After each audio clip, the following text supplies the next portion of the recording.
नमस्कार। इस वीडियो में आपका स्वागत है। आइए हाइड्रोकार्बन के अंतर्गत परीक्षा में पूछी गई दो रासायनिक अभिक्रियाओं को हम जानें। इन रासायनिक अभिक्रियाओं को हम परीक्षा के एक माह पूर्व भी जान चुके थे। इन रासायनिक अभिक्रियाओं को हमने इस प्रकार से जाना।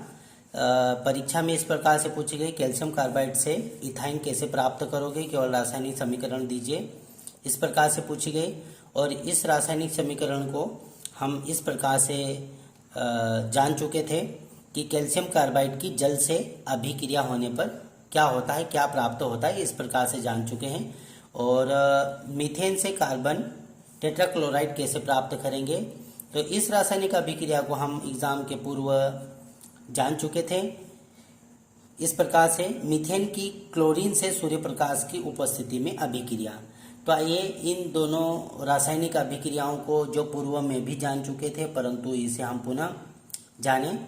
तो ये दो रासायनिक अभिक्रियाएं जो हैं, जिन्हें हम समीकरण के माध्यम से जान रहे हैं, इन रासायनिक समीकरण को हम पूर्व में भी जान चुके हैं।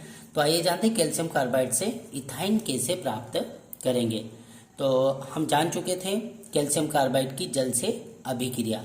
तो आइए इस रासायनिक समीकरण को हम जानें। तो हम लेंगे कैल्शियम कार्बाइड, प्रथम समीकरण को हल करते हुए CaC2 calcium carbide. Calcium carbide की अभिक्रिया कराएंगे जल के साथ में H2O। यहाँ पर जल के दो अणु लेंगे। कैल्शियम कार्बाइड की जल के साथ अभिक्रिया कराएंगे, 100 डिग्री सेल्सियस पर अभिक्रिया होगी। अभिक्रिया के फलस्वरूप बुझा हुआ चूना बनेगा CaOH2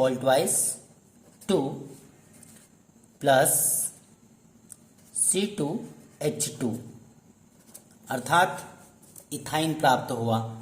कैल्शियम कार्बाइड से इथाइन कैसे प्राप्त करोगे, इस प्रकार से परीक्षा में पूछा गया और हम इसे पूर्व में जान चुके हैं। कैल्शियम कार्बाइड की जल से अभिक्रिया कराने पर क्या प्राप्त होगा, तो कैल्शियम कार्बाइड की जल से अभिक्रिया कराने पर इथाइन प्राप्त होगा। या कैल्शियम कार्बाइड से इथाइन कैसे प्राप्त करोगे। प्रथम समीकरण को हमने पुनः जाना। आइए सेकेंड रासायनिक समीकरण को जाने। मीथेन से कार्बन टेट्राक्लोराइड कैसे प्राप्त करेंगे, तो अभी अभी हमने जाना था कि मीथेन की क्लोरीन के साथ में सूर्य प्रकाश की उपस्थिति में अभिक्रिया कराने पर कार्बन टेट्राक्लोराइड प्राप्त होता है। तो आइए सेकेंड रासायनिक समीकरण को हल करते हुए मीथेन लेना है CH4। मीथेन की अभिक्रिया कराएंगे क्लोरीन के साथ में प्लस Cl2, 4 अणु लेंगे क्लोरीन के और अभिक्रिया होगी सूर्य प्रकाश की उपस्थिति में HNu। सूर्य प्रकाश की उपस्थिति में अभिक्रिया होगी तो 4 क्लोरीन में से 4 क्लोरीन के अणु है, 4 क्लोरीन के अणु में से 4 क्लोरीन के परमाणु कार्बन के साथ में जुड़ जाएंगे और 4 हाइड्रोजन के साथ में 4 क्लोरीन के परमाणु HCl बनाकर पृथक हो जाएंगे। तो यहाँ पर हमारे पास क्लोरीन के परमाणु 8 है, 8 में से 4 जुड़ेंगे और 4 हाइड्रोजन यहाँ से निकलेंगे जो 4 क्लोरीन के साथ में HCl बनाकर पृथक हो जाएंगे। तो ये बनेगा CCl4 carbon tetra chloride plus HCl 4HCl पृथक हो जाएगा।